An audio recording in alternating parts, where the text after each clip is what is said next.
Kings and Queens, and welcome if you're new here. My name is Hope King and I'm the designer behind King's Designs MD. Today I just want to show you how to take a cut file and turn it into a print and cut. So I have a cut file here.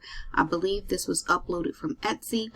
I'm going to duplicate it just so you guys can see what I'm doing here today and see the difference. So I'm going to take this file and I'm going to change the color of the hat really quickly so you guys can see, just so you can see the difference.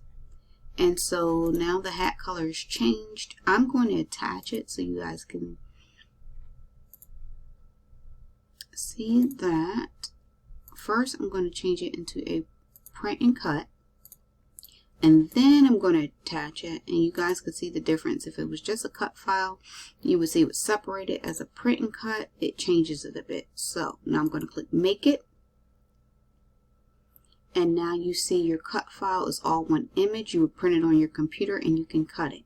Now the file that I kept red, you see the difference here. It is on two separate mats. All the black is going to cut on one mat and all the red is going to cut on one mat. Now, if you want to keep your pieces together, you want to weld the black pieces so that they will all cut as one image, and then the red would cut separate. But this is how you can turn a basic cut file into a print and cut. I hope this helps somebody. Remember to like, comment, and subscribe.